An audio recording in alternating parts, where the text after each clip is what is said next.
Zion Williamson is single-handedly one of the most hyped prospects that we've ever seen in the game of basketball. But as he got to the NBA, things became more controversial, and it's only spiraled throughout his career. From early injuries to baby mamas and breakfast off the court, lots of controversy has surrounded Zion in his early career. Yet it looks like this might be the best year for him and the New Orleans Pelicans to not only make a postseason run, but potentially compete for a championship. They do have a timeout. Decide not to use it. Curry, way downtown. Bang! Bang! Oh, what a shot from Curry! With 0.6 of a second remaining.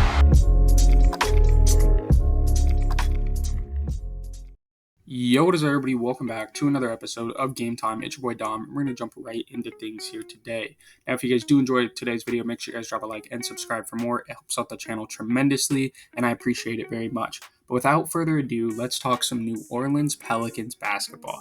Now, the New Orleans Pelicans have been one of the most interesting teams to this point throughout the season, as they were a team that prior to the NBA All-Star break and the trade deadline were sitting lower in the Western Conference standings, but since have really climbed up the standings and now have positioned themselves in a spot where they might be able to even get home court advantage in the first round, something that this Pelican squad has not seen. And the last time that the Pelicans had any sort of home court advantage was back when Anthony Davis still wore the uniform. So it would be a big breakthrough for the young group to finally get that. But I do want to quickly look at how we got here and how this team has kind of come together to currently be sitting at the 5th seed with 40 wins and 26 losses, just 2 games behind the Los Angeles Clippers in the 4 seed. And I think to do that, you have to look at how well this team has played this year, being one of the best 3-point shooting teams percentage-wise, being a really good team at creating turnovers, being 3rd in steals, and also being one of the best rebounding teams in the entire NBA, sitting currently at 7th overall in rebounding and 8th in defensive rebounding, which is huge because it helps you close out possessions and get on the fast break where this team can do damage. Now, this team has kind of been through a lot, and obviously the New Orleans Pelicans revolve around Zion Williamson, the former number 1 overall pick for this team back in 2021. And there has been there's not even a long enough video that I could record to talk about all the things that have happened with Zion, but to quickly trace us back to this point, which I'm sure most of you are familiar with, but somehow it's been nearly 10 years since Drake was spotted wearing Zion's high school jersey, which is insane to think about because I remember back at the time it was one of the wildest things. And I guess now you could look at it and be like, did the Drake curse apply? Which might potentially be true. But obviously Zion goes on to be one of the most I don't even know, like highly coveted, most entertaining high school athletes of all time, hyped up with only the likes of really LeBron once he gets to the league, right? I mean, there's very few players between LeBron, Zion, and Wemby. I think those are the 3 most hyped players in my lifetime that have ever touched a basketball court. But obviously when he goes to Duke, he makes incredible plays and still finds himself in controversy, where obviously I think back to where he blocks I believe it was DeAndre Hunter on Virginia, where he literally flies from across the lane to block his shot all the way in the corner, and that goes everywhere. I remember watching that live and just being astonished that he was able to get from the literal left side of the paint by the time DeAndre Hunter caught the ball, all the way out to send it into the 5th row before DeAndre Hunter was able to shoot the ball. It was just insane to watch, and it was great to be a Duke fan at that time. But yeah, it was wild, and Zion, like, he lit up the media. He was the number 1 thing you wanted to watch. He was the number 1 talking point on every single sports show that you watched. It was an insane time to watch college basketball back when Zion was at Duke in 2019, obviously, right? But he also ripped through his Nike shoe and literally made Nike stock take $1 billion stock drop, which was something that was just insane. It was like, I don't know, 5 minutes into the game and his shoe just came straight off. Right, his foot just straight through the shoe, and I remember like Obama was sitting courtside, and it was insane, right? But obviously we get to the lottery, and the New York Knicks sat with the best odds, tied with the Cleveland Cavaliers and the Phoenix Suns, and man, were there a lot of Zion mocks in a New York Knicks jersey. And this is the same offseason where Katie and Kyrie ended up going to the Brooklyn Nets, where we see a ton more mocks of those 2 in New York Knicks jerseys as a trio. But obviously the Pelicans jump up from 6%, go and get the number 1 pick. They still have Anthony Davis. It allows them to trade Anthony Davis then, and I believe they got the 5th pick, which they traded back from. But they end up trading Anthony Davis there, getting Brandon Ingram and the rest of the bunch to come over in that trade and go and get Zion, their next superstar for their franchise, right? And that's the way that it was looking for them, right? But yeah, I want to say that they got the 4th pick, and then that's where DeAndre Hunter went to Atlanta, and then I believe they traded out of that to go back to 8, where they took Jackson Hayes. But obviously the class was stacked because not only did you have Zion, one of the most hyped prospects of all time, you had a guy like John Morant who had such a rise, especially throughout March Madness, and was electric to watch in college. And so both those guys headlined the class, but it was obviously the same years the whole Duke trio was coming out. So RJ Barrett comes out, he ends up going to the Knicks, and then you even have other all-stars later on like Darius Garland and a guy that didn't exactly get to the success level of the other 2 Duke guys to this point in Cam Reddish. And I do think RJ still maybe has another step to take to, but Cam Reddish was a guy that I was super high on and hoping not only that the Pelicans would get him and pair him with Zion, especially there at 8 when he was still sitting there, but a guy that I thought would have a lot of potential. And then you have Tyler Hero further down the board. And this class has really been looked at as being one of the better classes we've seen over the recent history because you have Grant Williams all the way down at 22, you have Brandon Clark at 21, Matisse Thybulle at 20, a really good run of solid role players there in the early 20s, but then you get to the late 20s and you see guys like Jordan Poole, Keldon Johnson, and even prior to obviously recent events, Kevin Porter Jr., all guys that were contributing well in the NBA. Though over the last year or so, I think all of those guys have had their downs, some more than others. But even you can look into the second round where you see a guy like Nicholas Claxton, one of the best big man defenders in the entire league go. You have a guy like Daniel Gafford, who is on pace currently to break Wilt's record for the most field goals in a row.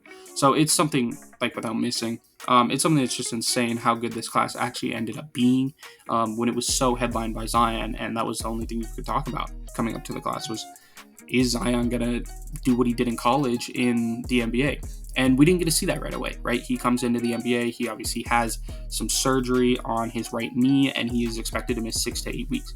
Well, that ends up being 13 weeks, but his first game that he comes out and plays is versus the San Antonio Spurs. And I remember watching this game. It was one of the most electric things of all time because Zion was never a three-point shooter. He still is not a three-point shooter. He is a paint beast and an athletic freak, one that we have never seen the likes of before. And he came in under a minutes restriction and in 18 minutes went 4 for 4 from three-point range, scored 22 points, 17 of those in the fourth quarter, and nearly led his team to an upset win over the San Antonio Spurs, a Spurs team that was better than we may remember at the time, having DeMar DeRozan, having LaMarcus Aldridge, having DeJounte Murray, having Rudy Gay and Jakob Poeltl, still having Patty Mills, Derek White. Like, this was a solid team that did go to the playoffs, right?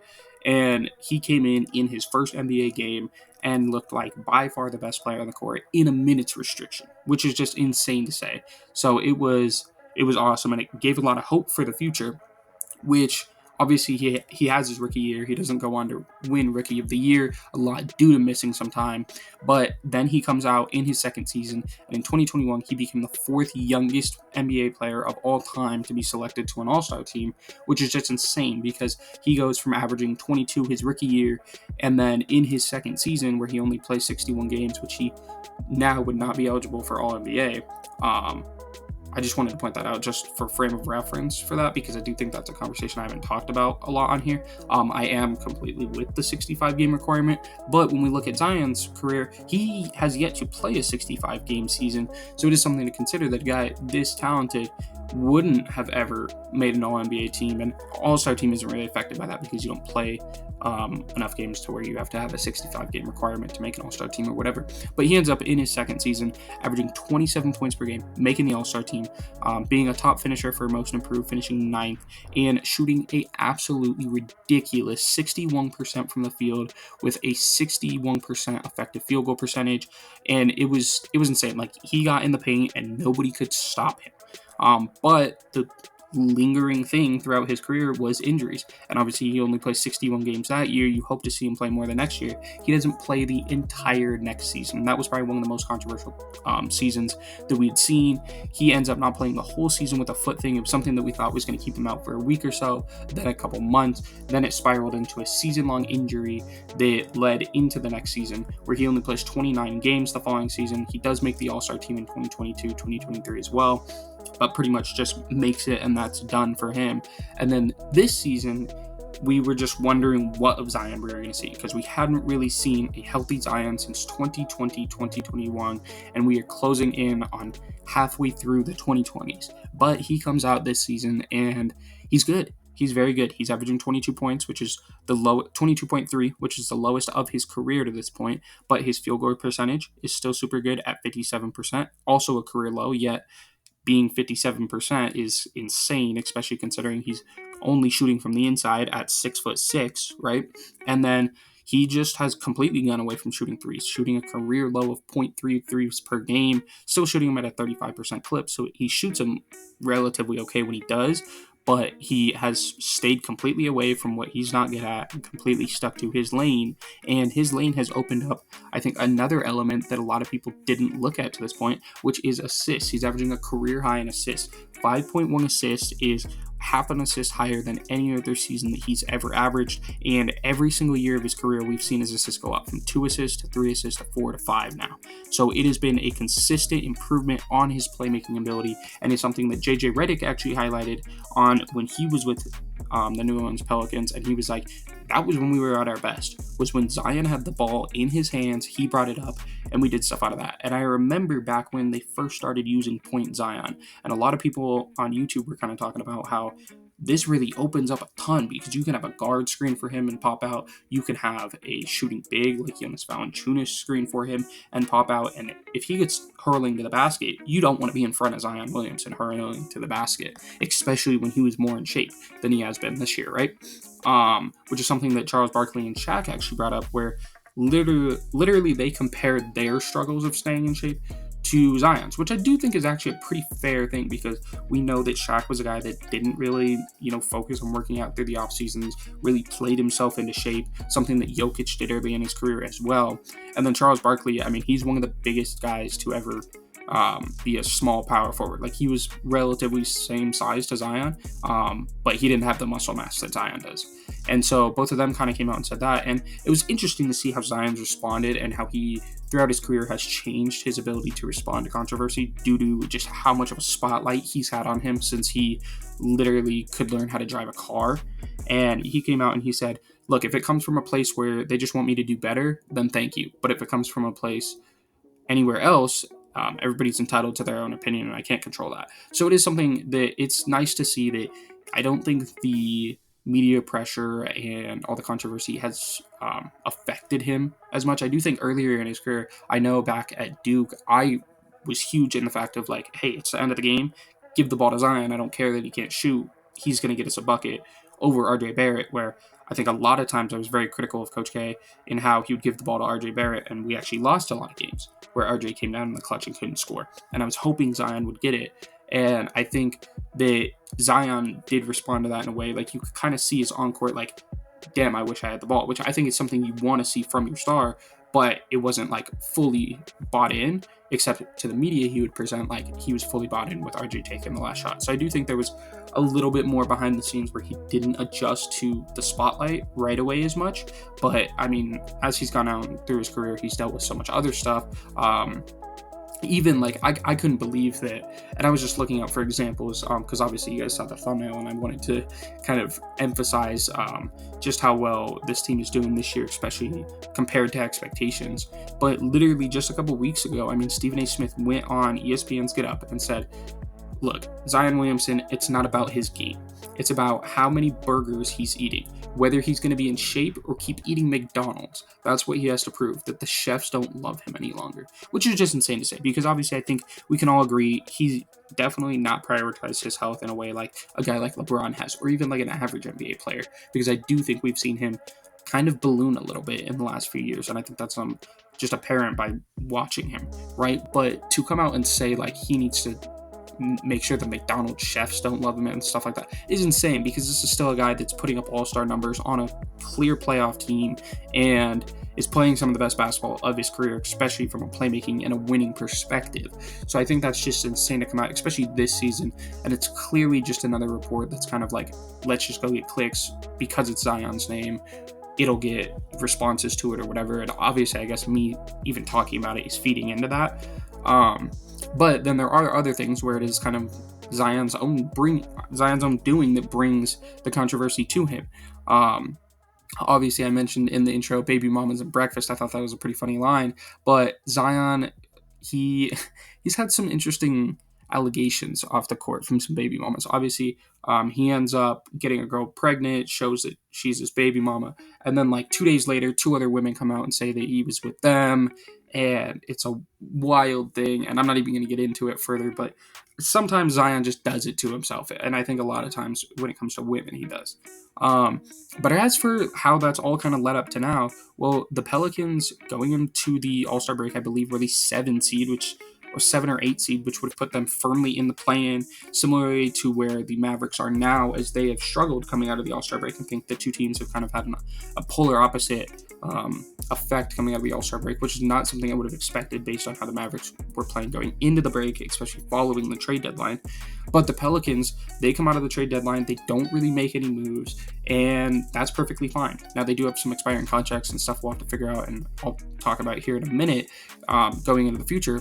But last night was one of the biggest games for them, where they played the Los Angeles Clippers in LA. They're sitting 3 games behind them. If they can go get this win, it really puts them in play to get a home court advantage. And what do? They walk into LA. They get the win. They have a typical game from pretty much their entire core. Zion has 21 and 10 assists with a steal and 2 blocks in there. Brandon Ingram comes and gives you 15. He struggles a little bit from 3. And then you get a guy like Herb Jones, one of the best defenders in the league, who absolutely clamps up for them. And when I get to the Clippers numbers, you'll see that, yes, Herb Jones had 13 points, but it's obviously and always is his defensive impact, which is the reason that he starts and is one of the best defensive players in the league and should be an all-defensive player this year.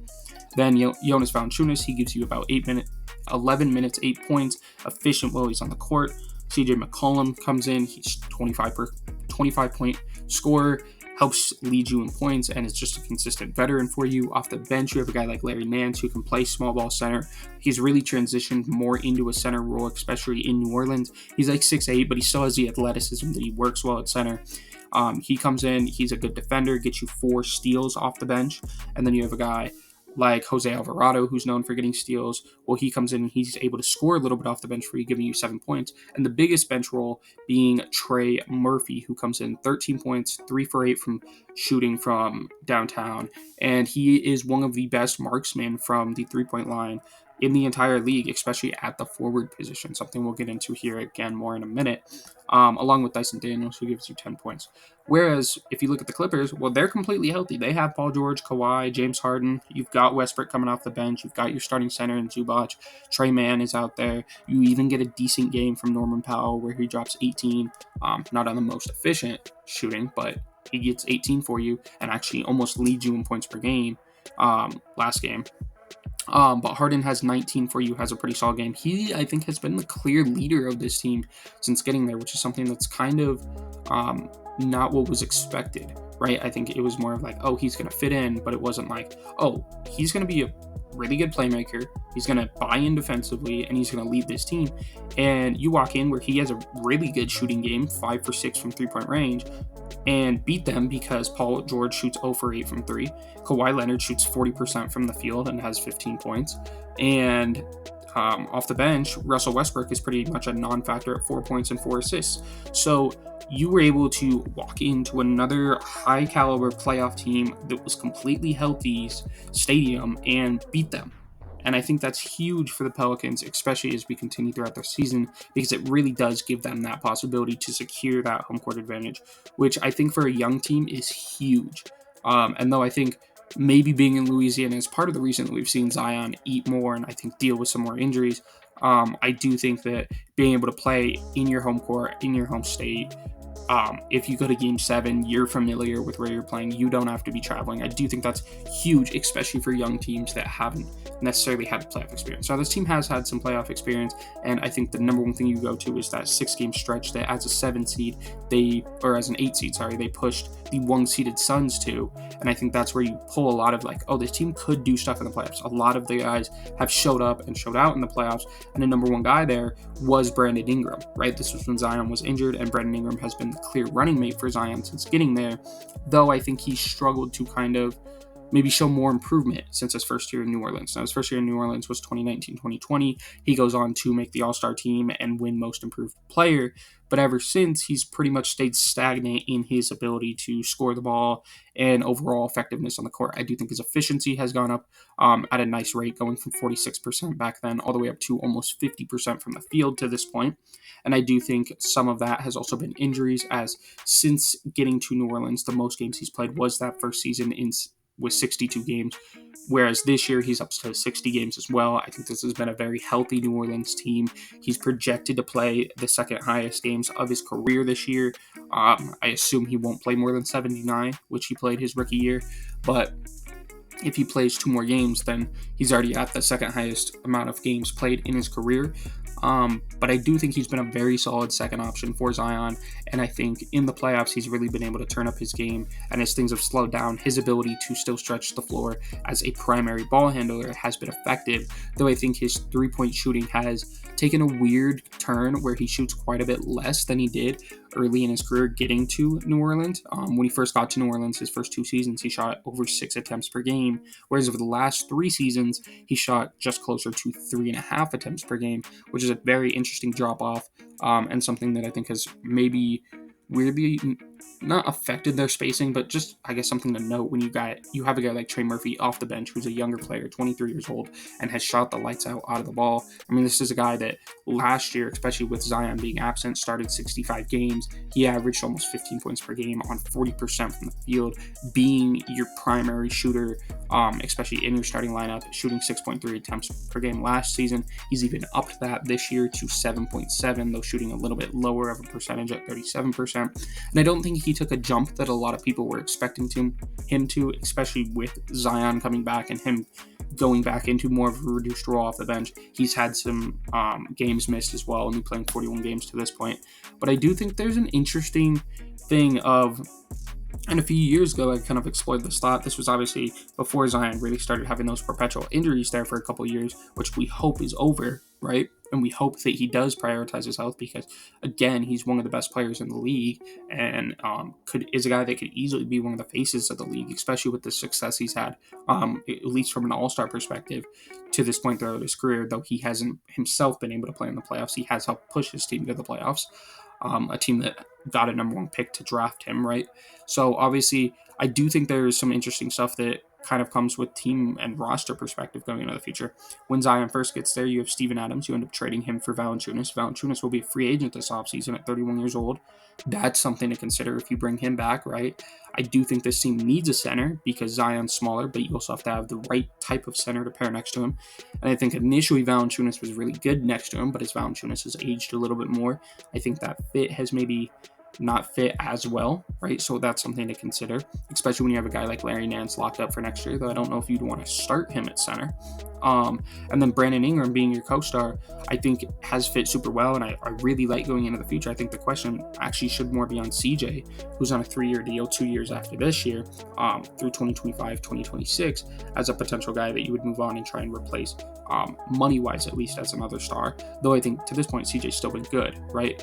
But I do think that would be your best point of upgrade rather than Brandon Ingram, though his contract is an expiring deal next season. So next season, his contract expires in 2024, 2025, where you're paying him $36 million. He's 26 years old. He'll be 27 next year. I think that it's a really good fit. They fit the same timeline. I would bring him back. I like that he can create more off the ball as a more perimeter shooter, and if Zion's out, can step in and be your number 1 scorer. But I have obviously heard a lot of, okay, do you trade Brandon Ingram now? Do you go get a guard? Do you go get a DeJounte Murray or a Trae Young or something like that to have a different type of pairing with Zion Williamson? which I think is something interesting to consider, especially when you have a guy like Trey Murphy, who we saw step in so well for Zion, but could play more of a similar role to Brandon Ingram at a higher three-point clip next to him and maybe not demand as many touches. So it is something that the team is really going to have to consider. Both of them will be free agents following next season. Obviously, Trey Murphy is still on his rookie deal, so he at least will be a restricted free agent. Brandon Ingram would enter unrestricted free agency if they don't extend him this offseason or next season.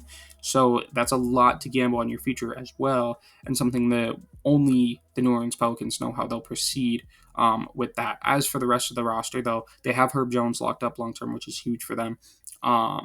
And Dyson Daniels, Jordan Hawkins, who has been a relatively impactful rookie when he's played, is locked up, and I think is a guy that could replace that off-the-bench shooting that Trey Murphy's had to this point. And then you have a guy like Jose Alvarado, who has been solid. He will also enter free agency following next season.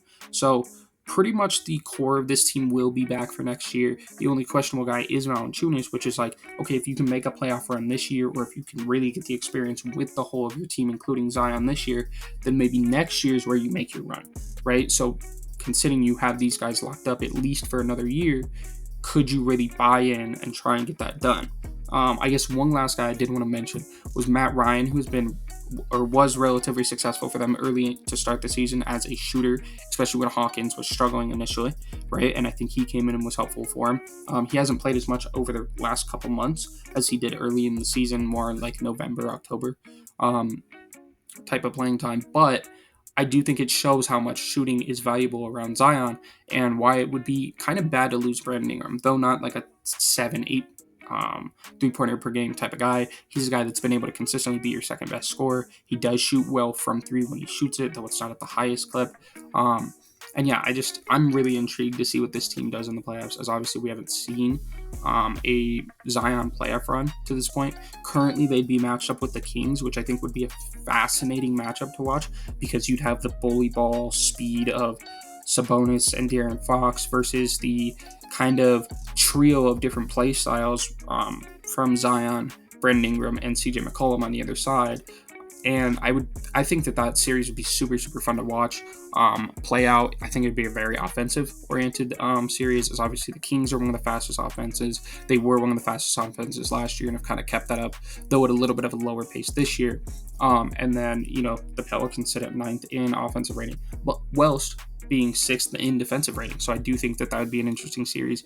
We could also see the Suns or the Mavericks in the first round. So either way, the West playoffs are going to be very interesting in the first round. But with the Pelicans giving themselves a chance to get home court advantage, I think that helps them a ton, especially considering how good of an opponent you're going to have to play in the first round.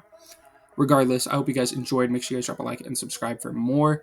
If there's anything I missed, let me know. I think I covered everything, though, as it goes for the Pelicans. Because, yeah, I mean, I'm just super interested to see what the team does. Obviously, being a huge Zion supporter, buying his jersey by the time he immediately got drafted. Like, I had his and Ja's jersey hung up in my closet before they played an NBA game because of just how much of a fan, not only I was of Duke and of Zion, but then of what I saw Ja Morant do in the playoffs for the NCAA tournament, and how much of a fan he cultivated me to be at that point. So it was just super cool to see both those players go on to be so successful early in their careers, though both have had a lot of controversy on and off the court. And I do hope that, going into the future, some of that can be put behind them. I hope that Ja Morant can really lean into being a guard on a Western Conference team, on a Memphis Grizzlies team that has shown regular season success and have some playoff success, as well as I hope that Zion can stay healthy and help a team that has made the playoffs go further into the playoffs. So